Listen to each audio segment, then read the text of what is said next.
함께 나누실 하나님 말씀은 빌립보서 2장 19절부터 30절까지 말씀입니다. 빌립보서 2장 19절부터 30절까지 말씀입니다.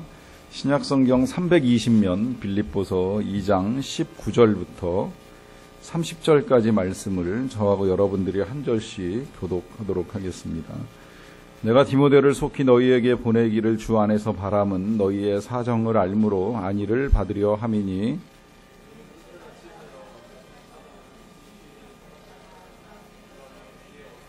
그들이 다 자기 일을 구하고 그리스도 예수의 일을 구하지 아니하되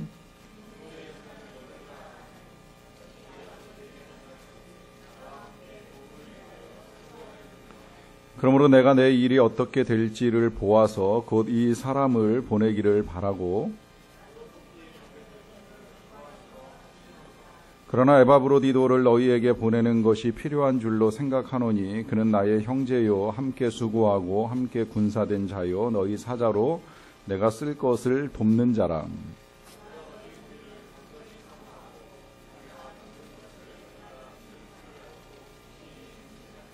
그가 병들어 죽게 되었으나 하나님이 그를 긍휼히 여기셨고 그뿐 아니라 또 나를 긍휼히 여기사 내 근심 위에 근심을 면하게 하셨느니라.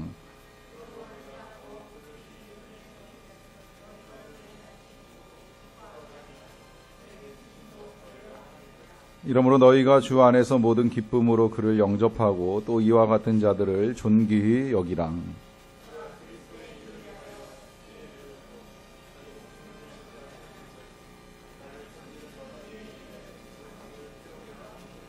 아멘.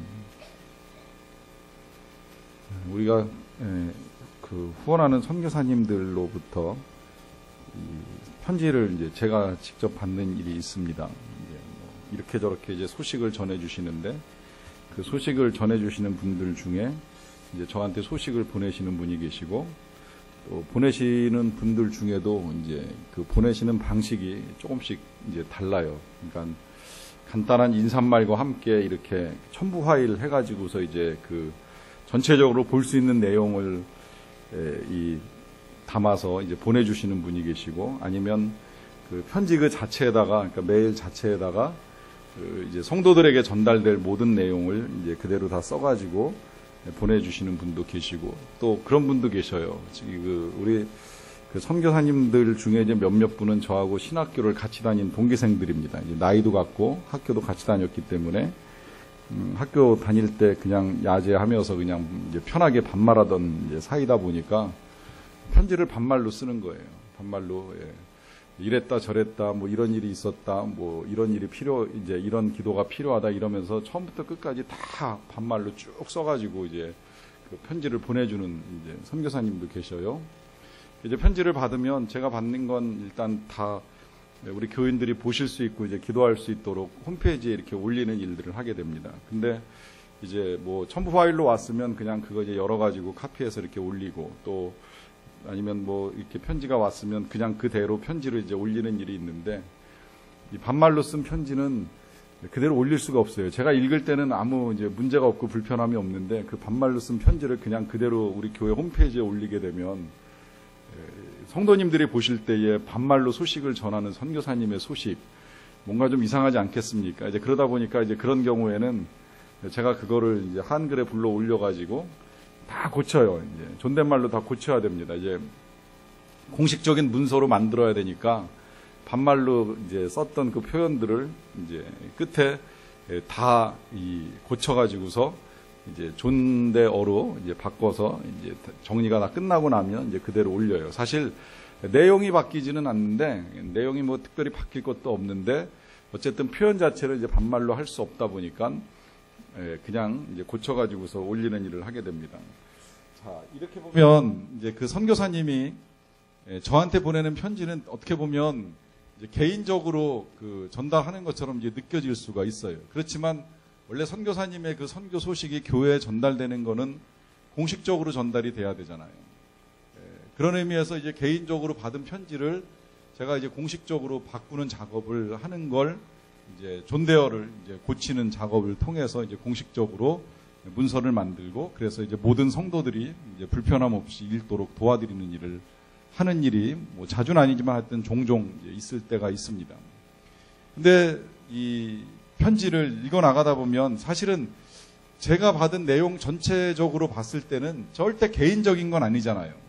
뭐 선교사님의 어떻게 보면 개인적인 소식일 수 있어요. 뭐 무슨 사역을 했다, 어떤 일을 준비한다, 계획한다 이런 건 공식적일지 모르겠는데 때로 선교사님들의 편지 속에 뭐 아들이 지금 공부를 하다가 힘들어서 학교를 옮기려고 한다, 기도해 줬으면 좋겠다 이런 건 어떻게 보면 굉장히 개인적인 이야기처럼 들리거든요.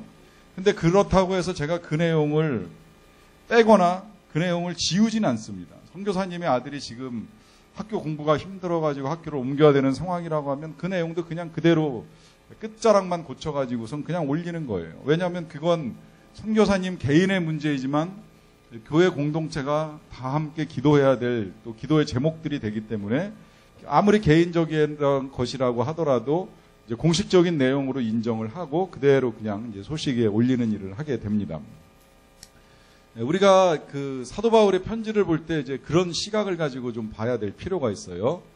사도 바울의 편지를 읽어 나가다 보면 어떻게 보면 편지 자체가 지극히 개인적이라고 하는 말씀 제가 드린 적이 있어요. 이 빌립보서는 특히 더 그래요. 옛날에 로마서나 아니면 에베소서 같은 경우에는 공식적인 입장에서 많이 썼어요. 그러니까 개인적인 이야기를 거의 안 합니다. 그런데 빌립보서는 개인적이라고 보는 것이 뭐냐면 진짜 빌립보 교회만을 위해서 보냈고 사도 바울이 개인의 입장, 개인의 생각, 또 개인의 관계에 된 것들을 그냥 그대로 담아서 보냈기 때문에 지극히 개인적으로 보냈어요. 그런데 이 개인적으로 보낸 편지를 우리가 지금도 성경이라고 하면서 공식적으로 다 보는 데는 그만한 이유가 있습니다. 왜냐하면 이 개인적인 것이 개인적으로 끝나지 않기 때문이라고 하는 거예요.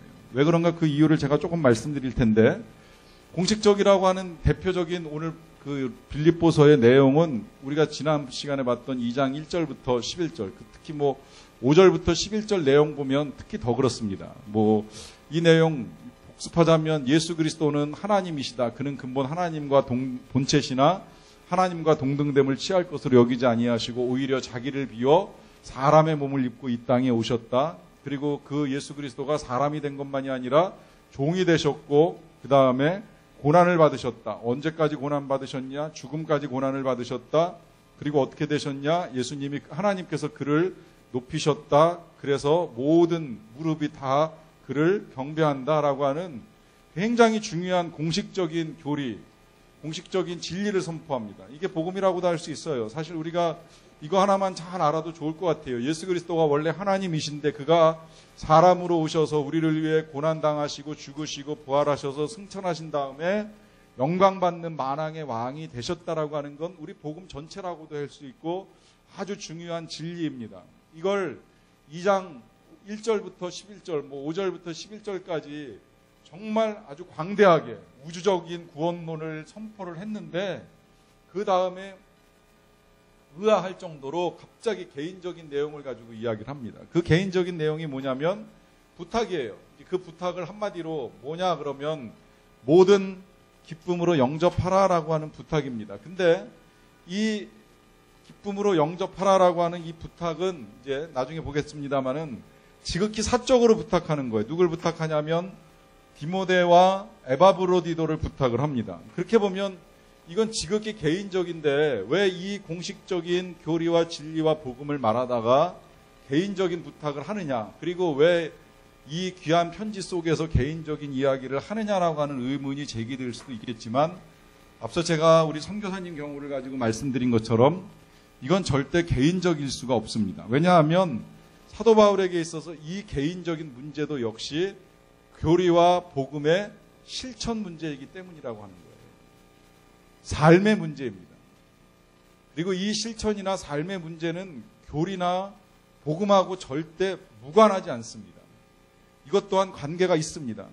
말씀드린 대로 선교사님의 자녀 문제가, 자녀의 공부 문제가 선교사님에게 있어서는 선교하고 직접적인 관련이 있는 거예요. 아이가 공부하는 문제가 해결이 돼야지 선교사님이 마음 편하게 사역을 할 수 있기 때문에 이걸 기도해 달라고 부탁을 하는 거예요. 그런 의미에서 이건 사적인 문제가 아니라 공적인 문제가 되는 겁니다. 이제 그러다 보니까 마찬가지로 사도 바울도 이 디모데나 에바브로디도를 부탁하는 일을 할 때에 개인적인 일인 것 같지만 그 부탁도 복음이나 진리를 떠나지는 않는다는 거예요. 그래서 오늘 보시다 보면 여러분들이 그 사실을 좀 함께 보시기를 기대하면서 이제 시작을 하는데, 이 개인적인 부탁을 하는 과정 중에도 사도가 살아가는 복음의 방식이 있습니다. 또 그 가운데도 사도가 전달하는 복음의 진리가 담겨 있습니다. 이런 것들을 저와 여러분들이 함께 보시면서 어떤 부탁을 하는지 좀 살펴보았으면 좋겠는데, 크게 앞서 말씀드린 대로 이제 두 가지를 부탁을 하는 거예요. 하나는 디모데를 위해서 부탁을 하고, 하나는 이제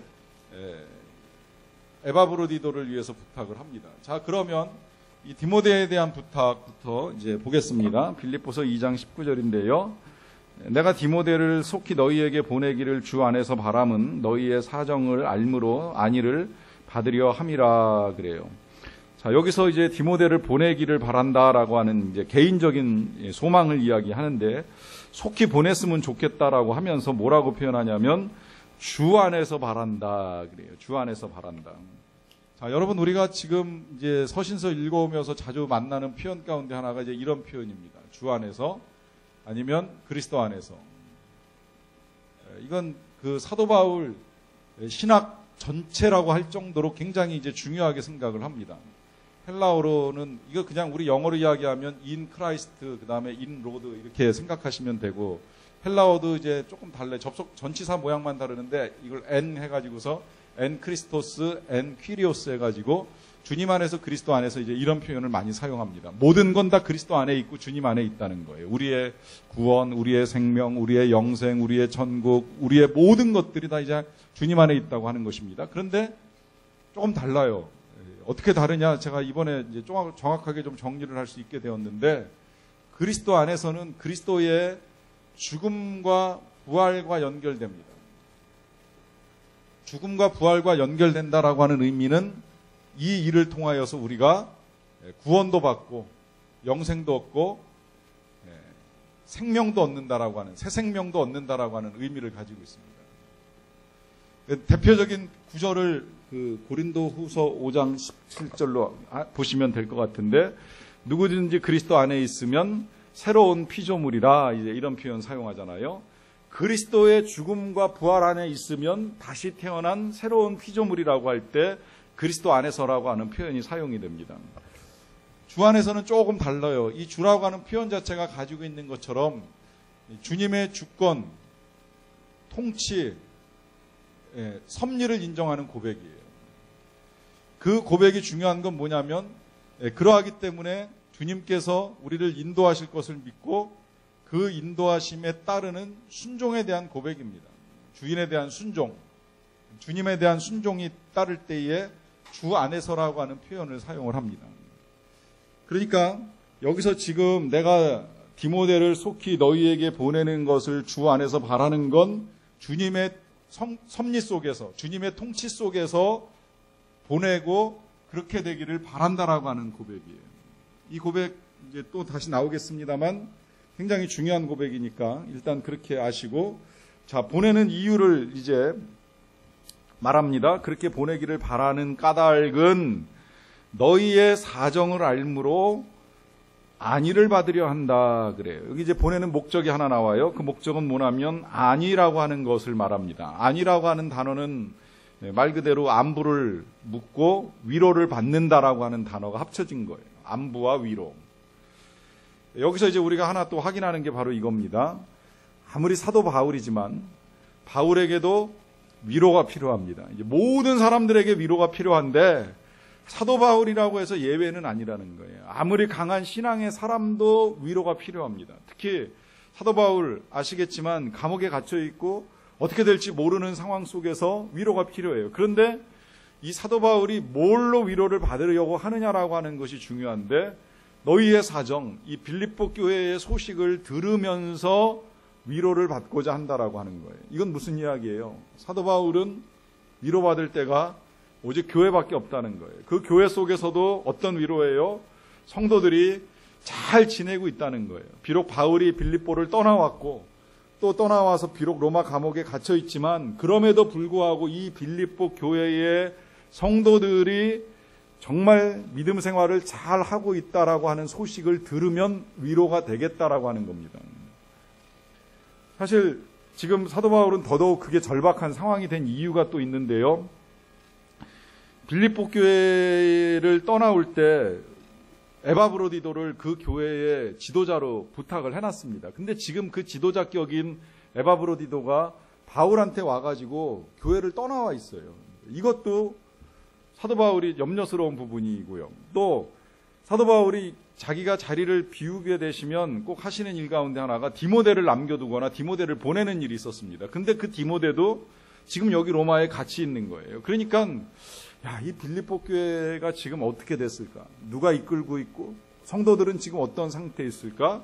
이런저런 걱정이 앞서는 거예요. 그러다 보니까 내 지금 형편이나 처지보다도 그 교회에 대한 염려가 끊어지질 않으니까 빨리 디모데를 좀 보내가지고 소식을 듣고 돌아온 다음에 내가 그것으로 말미암아 위로를 받았으면 좋겠다라고 하면서 이제 자신의 소망을 이야기합니다.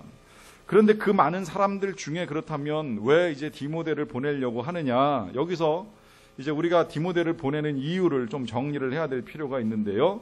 2장 20절에서 그 이유를 밝혀줍니다. 이는 뜻을 같이 한다 그래요. 뜻을 같이 한다.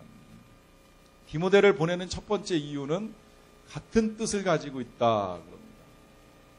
이 같은 뜻이라고 하는 건 말 그대로 사도 바울하고 생각이 일치한다는 의미가 되겠지요.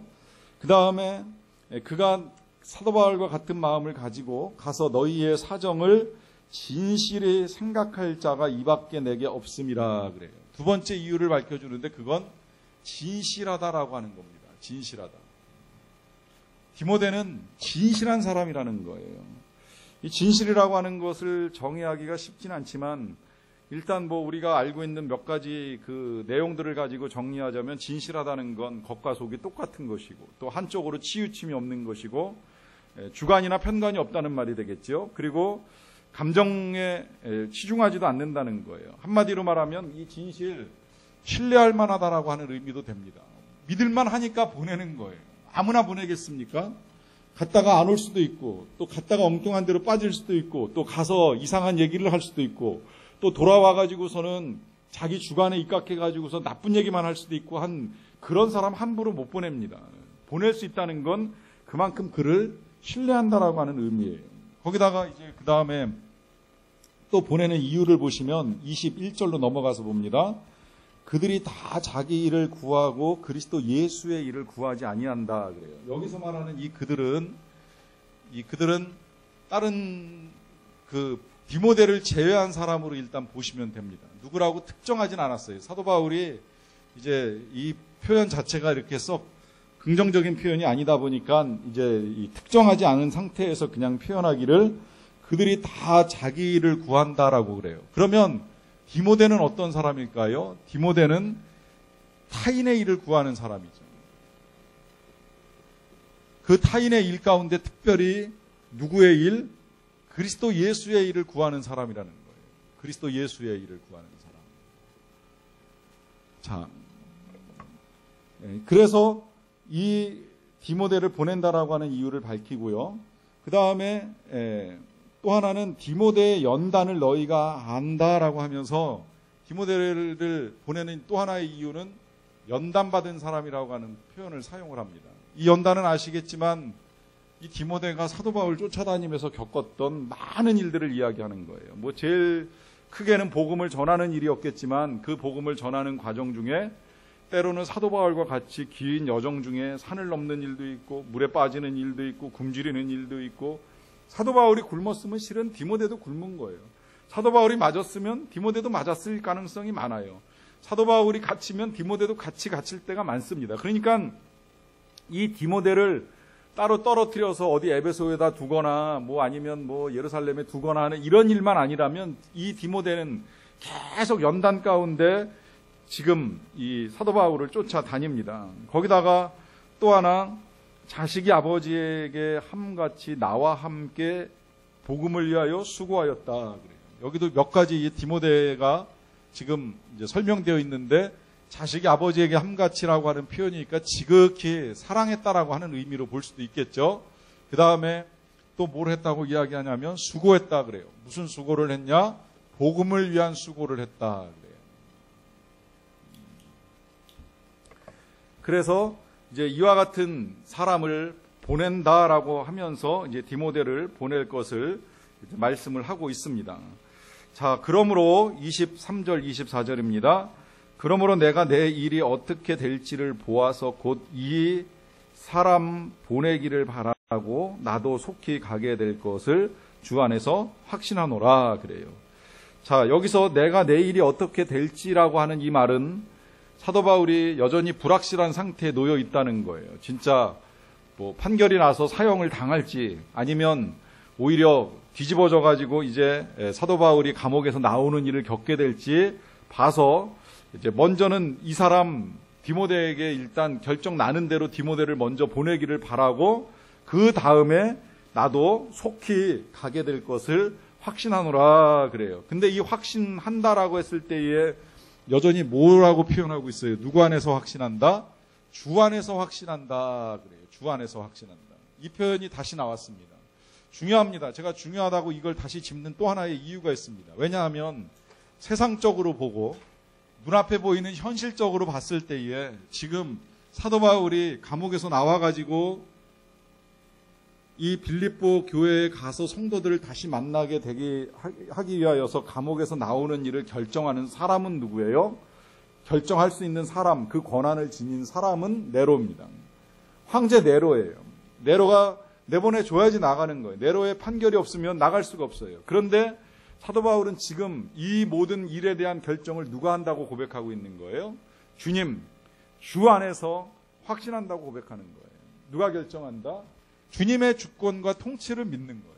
우리 눈엔 왕이 혹은 누군가가 결정할 거라고 생각할지 모르겠지만 아니라고 보는 거예요. 하나님이 결정해 주시면 하나님의 인도하심 가운데에 내가 나가서 너희들을 다시 보게 될 것을 확신한다라고 하는 고백을 합니다.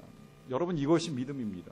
이것이 믿음의 눈으로 세상을 보는 거예요. 세상이 운행되는 것은 사람들이 하는 것처럼 보이지만 그 운행 속에 하나님의 허락이 없으면 참새 한 마리도 땅에 떨어지는 일이 있을 수 없다라고 하는 것을 분명히 믿고 나아가는 것입니다. 그래서 그 믿음 속에 하나님 안에서 이제 확신하면서 가게 될 거라고 합니다. 그러면서 이제 또 하나의 부탁을 하게 되는데, 이제 두 번째는 에바브로디도에 대한 부탁입니다.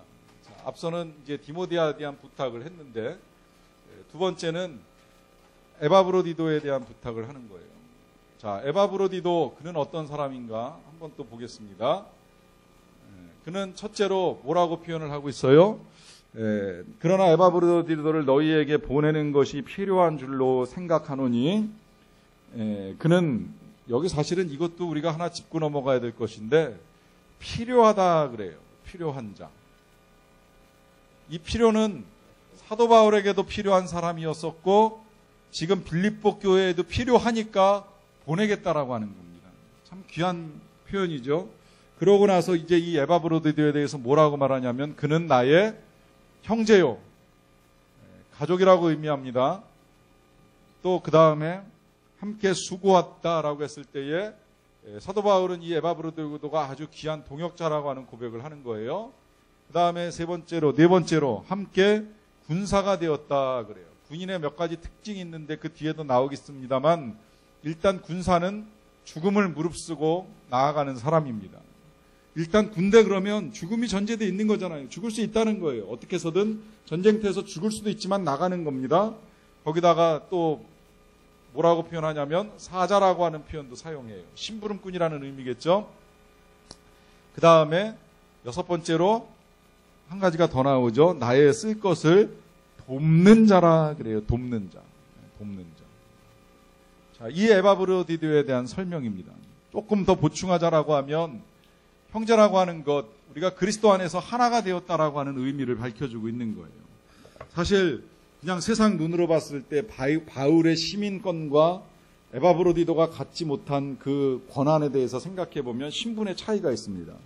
바울의 학식에 비하면 에바브로디도가 그 학식을 따라가지 못하는 사람일 수도 있어요. 그런데 지금 사도 바울이 그를 형제라고 표현하는 건 하나님 안에서 다 똑같다는 사실을 인정하는 거예요.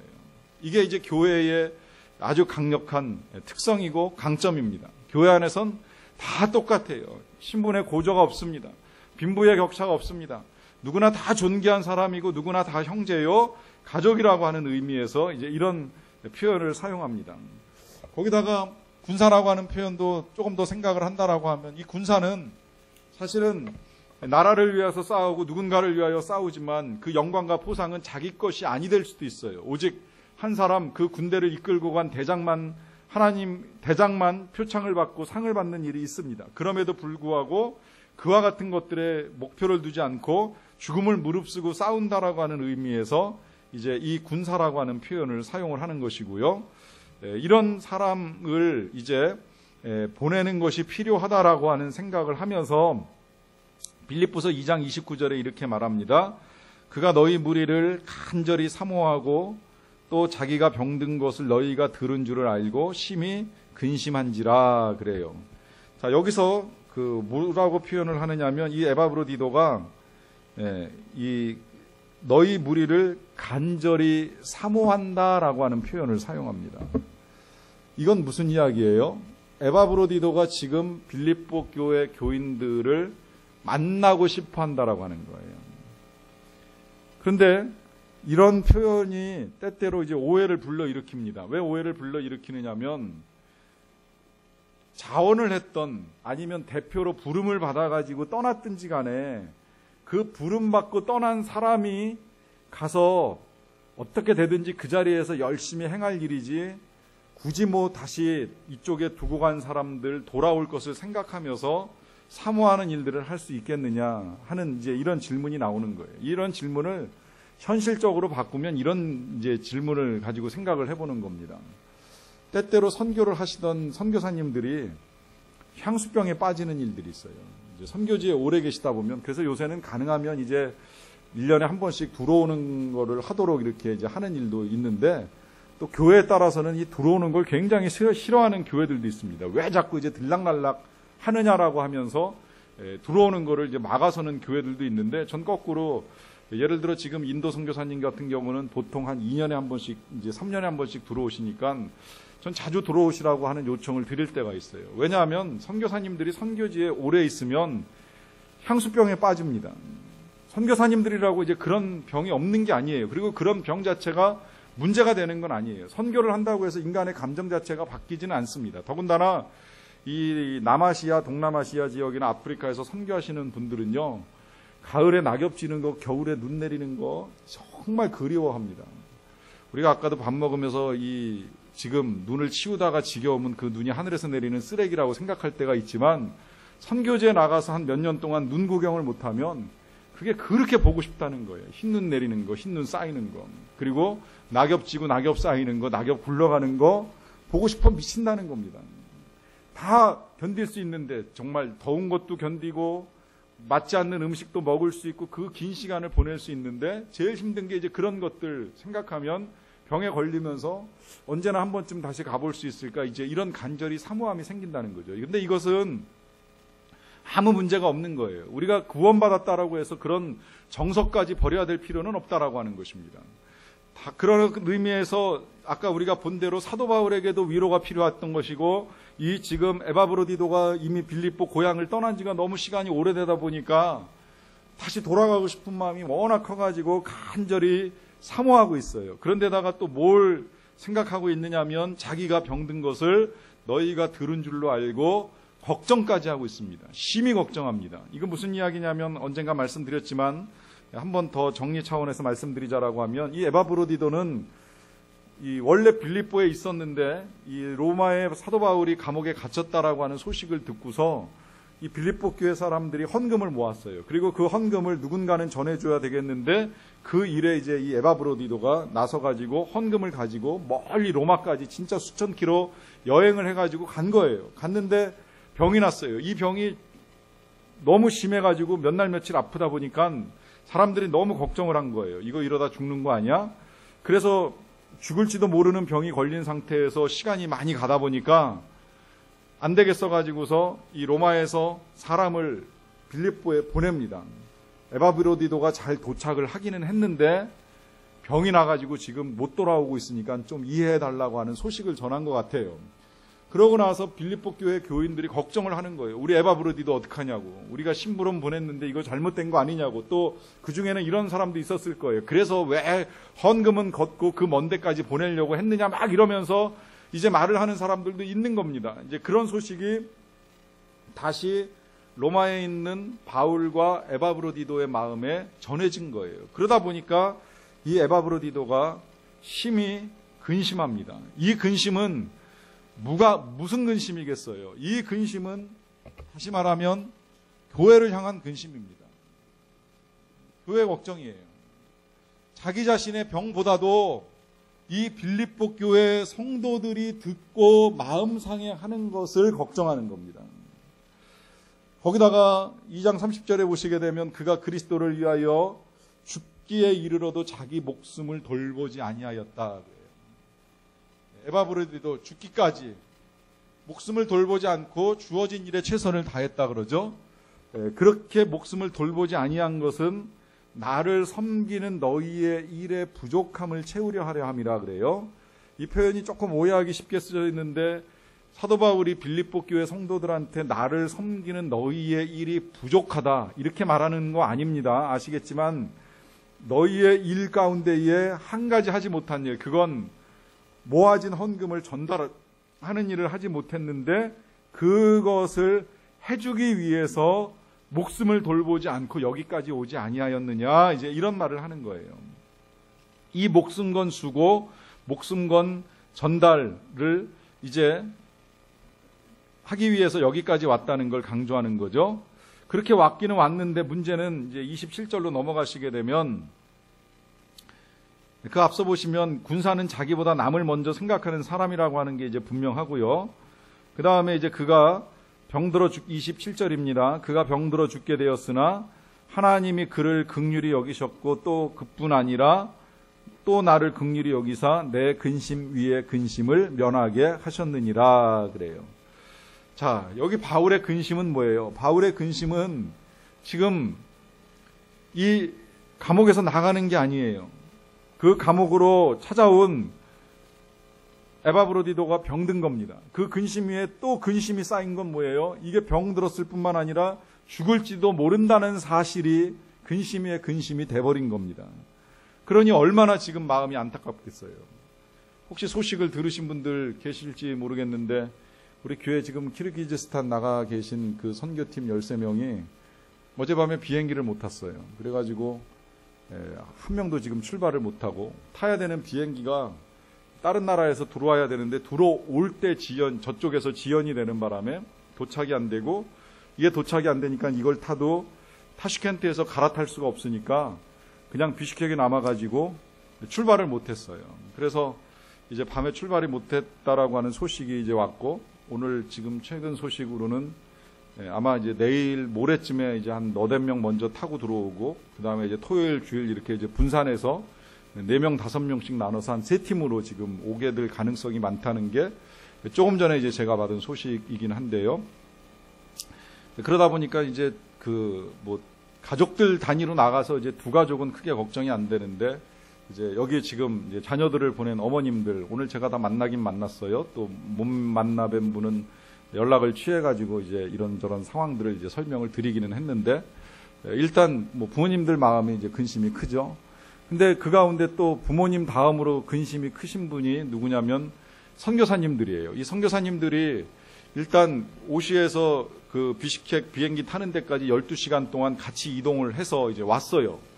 왔는데 와서 이제 와서 비행기 타고 공항에 들어간 줄로 알고 선교사님 2분 중에 한 분은 비행기 타고 오시로 내려가시고, 다행히 그래도 한 분이 이 비슈케크에 다른 친구들이 온다 그래 해가지고서 남아 계시는 중에 이제 우리 팀이 비행기를 못 탄 거예요. 이제 그러다 보니까 남아 계신 분이 일단 챙기고 봐주시는 일을 하는데, 그 오시로 내려가신 이 문혜정 목사님이 저한테 연락을 보냈더라고요. 지금 소식을 듣고 좀 황당하기도 하고 이제 놀랬는데, 다시 비슈케크로 올라가서 어떻게 해야 되는 거 아닌가 좀 걱정이 된다라고 하는 이제 이런 문자를 저한테 이제 보내오셨어요. 그래서 제가 일단 거기에 뭐 선교팀 중에 집사님들 두 분이 알아서 하시고, 또 거기에 이제 김은호 선교사님 같이 계시면서 신경 써주고 계시고, 또 여기서는 여기서대로 이 항공편을 전체적으로 이제 어레인지 해준 집사님 한 분이 계속 항공사하고 연락을 취하면서 이제 좌석을 확보하고 지금 돌아올 수 있는 방법들을 찾아 나가고 있으니까, 이제 굳이 선교사님은 올라가시지 않으셔도 어쨌든 풀리지 않겠는가, 이제 이렇게 한다고 하는 이제 답을 전해드렸는데, 선교사님 마음이 이제 그렇게 된 거예요. 근심이 생긴 거죠. 오셔가지고서 즐겁게 사역하고 열심히 잘 하고 나서 안전하게 한국 땅 집에 딱 도착했다 소식 들어야지 마음이 편한데, 이 사람들이 지금 비시켓에서 발이 묶여가지고 꼼짝을 못한다라고 하는 소식을 들으니까 이게 해소될 때까지는 정말 근심 위에 근심이 더 얹어져가지고서 해결이 안 되는 이제 그런 상황에 놓인 겁니다. 사도 바울이 지금 그런 상황이에요. 그런 상황 속에 그가 병들어 죽게 되었으나 하나님이 그를 긍휼히 여기셨고, 또 그뿐 아니라 나를 긍휼히 여기사 근심 위에 근심을 면하게 하셨느니라 하면서 이제 감사하고, 그러므로 내가 더욱 급히 그를 보낸 것은 너희로 그를 다시 보고 기뻐하게 하며 내 근심도 덜려 함이니라 라고 하면서, 디모데를 보내기는 해야 되겠지만 디모데보다 먼저 급하게 에바브로디도만 보내는 것은 이제 그를 보고 기뻐하고 너희들이 좀 걱정을 이제 덜어냈으면 좋겠다, 이제 이런 소망을 전달하는 것입니다. 자, 이제 여기서 지금 사도 바울이 이 근심을 면하게 하신 사실에 대해서 기뻐하는 것을 우리가 보게 되는데요. 혹시 여러분 그런 의문 생기지 않습니까? 사도 바울이 한때 능력의 종이었습니다. 굉장히 병 잘 고쳤어요. 병만 잘 고치는 사람이 아니라 그 유도고, 다락방에서 유도고 떨어져 죽었을 때에는 죽은 유도고를 살려내는 일도 했습니다. 뭐 그 밖에도 이 사도 바울의 손수건만 가져다가 붙잡으면 사람들의 병이 떠나는 일이 일어날 정도로 능력을 행하던 사람이에요. 그런데 왜 이 에바브로디도가 그 멀리 빌립보에서 로마까지 와서 죽을 병에 걸렸는데 이 사람 못 살려내는 걸까요? 혹시 그런 의문 가지지 않습니까? 여러분, 여기서 우리가 이제 이걸 아셔야 되는 거예요. 하나님의 기적은 목적을 가질 때가 많이 있는데요. 그 목적이 많은 경우에는 불신자의 믿음을 위하여 작용할 때가 많습니다. 이제 그러다 보니까 실제로 오늘날에도 치유의 역사가 우리나라 땅에서보단 선교지에서 훨씬 더 많이 일어나요. 그러나 그렇다고 해서 선교지 치유의 역사가 100%는 아닙니다. 때로는 고침받고 심지어 죽은 사람도 살아나지만 또 100% 다는 아니라는 거예요. 왜 그러냐? 그거야말로 주 안에서 일어나는 일입니다. 주님의 뜻 가운데 있는 일이고 주님의 섭리 속에서 진행되는 거예요. 우린 다 알 수 없어요. 다만 그러한 일들을 행하시는 하나님께 맡기고 그 인도하심을 따라서 우리는 순종하며 나아가는 것이라 하는 의미입니다. 사도 바울이 이런 탄식은 하지 않아요. 내가 그동안에 잘 고쳤는데 왜 이 에바브로디도를 못 고쳤는지 모르겠다, 이런 식의 탄식을 하지 않습니다. 다만 주 안에서 내가 다시 언젠가 너희를 보기를 원한다라고 하면서 지금 급하지만 이 에바브로디도를 먼저 보낸다, 이제 이런 이야기를 합니다. 그러므로 마지막 29절입니다. 너희가 주 안에서 모든 기쁨으로 그를 영접하고 또 이와 같은 자들을 존귀히 여기라 그래요. 자, 이제 마지막으로 이제 보내면서 부탁하는 겁니다. 어떤 부탁을 하느냐? 오늘 말씀의 제목처럼 모든 기쁨으로 영접하라라고 하는 거예요. 그리고 이와 같은 자들을 존귀히 여기라 그래요. 자, 부탁합니다. 모든 기쁨으로, 그리고 존귀히 여기라라고 하는 부탁을 합니다. 누구를? 디모데와 에바브로디도를. 무엇 때문에? 여기 이제 이유가 다 열거돼 있어요.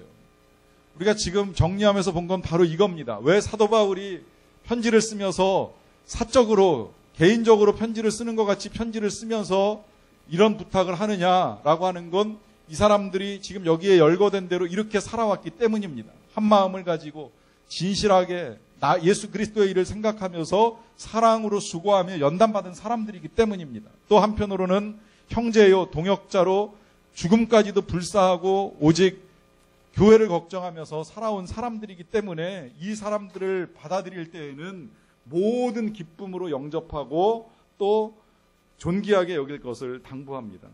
우린 이 일을 통해서 생각을 해보는 거예요. 어떤 생각을 하느냐? 우리가 뭐 어디 이제 다른 교회, 제가 여러분들을 심부름 보내드릴 일은 많지 않을 것 같아요.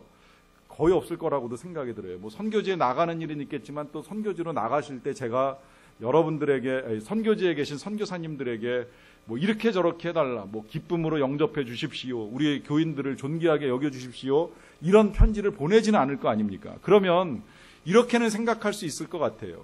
제가 물론 아마 생각해 보면 여러분들이 저보다는 나중에 가시게 될지도 모르고 그럴 사람들이 대부분이라고 생각을 하지만, 여러분들이 하나님의 나라에 들어가게 될 때에 제가 혹 여러분들을 먼저 보내드린다라고 하면 주님께 이런 부탁은 할 수 있을 것 같아요. 이 사람들을 기쁨으로 영접해 주십시오.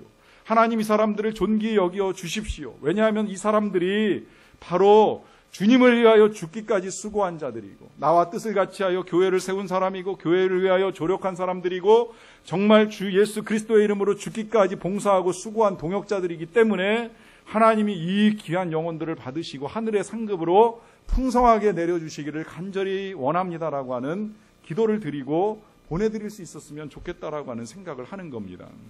우리가 다 그런 사람이 되기를 바랍니다. 저와 여러분들이 이 세상 떠나 하나님 나라에 들어갈 때 우리 하나님께서 모든 기쁨으로 우리를 영접해 주시고, 그래서 존귀히 여겨줄 수 있는 그런 삶을 살 수 있는 저와 여러분들이 되시기를 간절히 축원합니다.